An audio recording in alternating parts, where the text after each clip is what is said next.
What's up everybody, it's Priyan Joni and this is part 5 of my home studio build.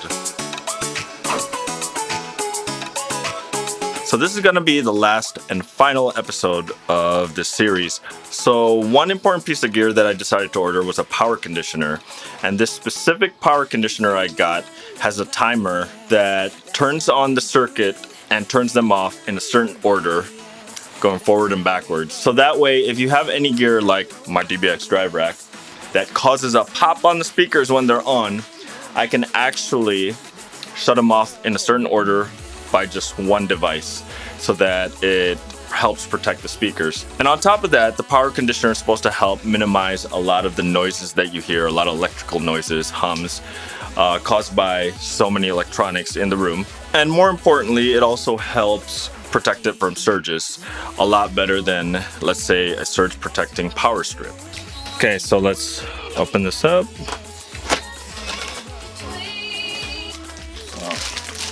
Pretty cool. There's one power switch and there are 3 zones.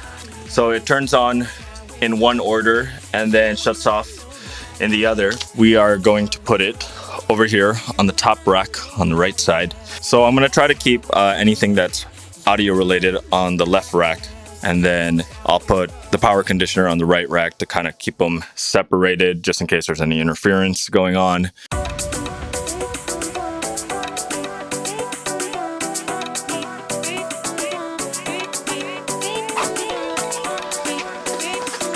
All right, I'm really happy I finally get to sit in this chair and have it set up like this when I talk to you guys. The way I have it hooked up is that the studio monitors will turn on last when you're turning it on and will be the first ones off when you're turning it off. I have the drive rack set to zone 2 while the speakers are on zone 3. Then I have a couple accessory items and the main synthesizer and MIDI keyboard, the accelerator. I have the accelerator on zone 1 with a couple of accessory items. There's certain things I do not place on the power conditioner, which is just a couple accessory items. The computer's not on the power conditioner because I like to leave it on at all times, as well as the USB hub. Now, I didn't like the LEDs that I originally had, but what I did was I moved them forward and put them under the keyboard and underneath the table. I took the new ones I ordered, which are the same model that I had on my original desk. I put them in a place right behind the desk where you could see the glow, just right around here. Like, what's cool is like when I have low light, like right now it's relatively low light, there's just a nice dim glow just to keep your mood going, because there is no windows here, so I don't see the sun here. Even on the other room, you can barely see daylight here in the basement. So finally I got both absorbers. They're set up the same way as they were before, but they are at the perfect heights now. And I took the excess that was in there, which were a couple of the squares and a couple of the bass traps, and put it all around the room. It's a little uneven in the back room, but I think I'm gonna leave it like this. The reason why I didn't go all the way is because the door's right there. So once I actually put more absorbers around the room, a really interesting thing happened. Because I did that, I had to retune the room, do another reading from the DBX drive rack. When I actually looked at the EQ curve, it looks a lot differently from when I just had the front of the room done. What I noticed was that the higher frequencies weren't as crazy with how much they had to correct. And some of them have tamed down, so meaning the higher frequencies are actually a little flatter with more absorbers up. The lower end, it seems to not have made that big of a difference. To be honest, I don't even think it made a difference. It looks the same. It's like cut in certain spots and it's boosted in certain spots. So right now, I also, like as you can see, I have the turntable set up. Most likely I'm gonna be using my controller there more often. It's supposed to be, it's set up like that so that, you know, we can film, have fun. Oh yeah, and on the DJ table, it's also going to be where I'm gonna be doing my DJ gear reviews, so I could put a camera that way and also use a mic stand to put a GoPro over it. My main guitar, my Les Paul style guitar with the Floyd Rose, stays close to me.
my extra guitars, the Strat, the Acoustic, the bass.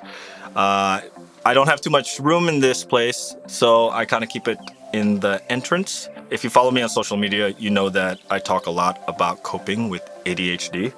And one of the things I have over here is a mess desk. It's just a small end table, an IKEA one. I think it costs 10 bucks.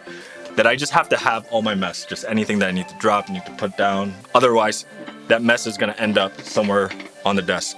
All right, so this completes my home studio build. This room is finally comfortable. I can start making music. I know I said that last time, but actually I'm kind of glad I didn't start making music yet. It's now in a perfect shape to do so, and I feel a lot more comfortable to do it here. You know, like I said before, this room is ever continually growing as I add more gear, as I change things around.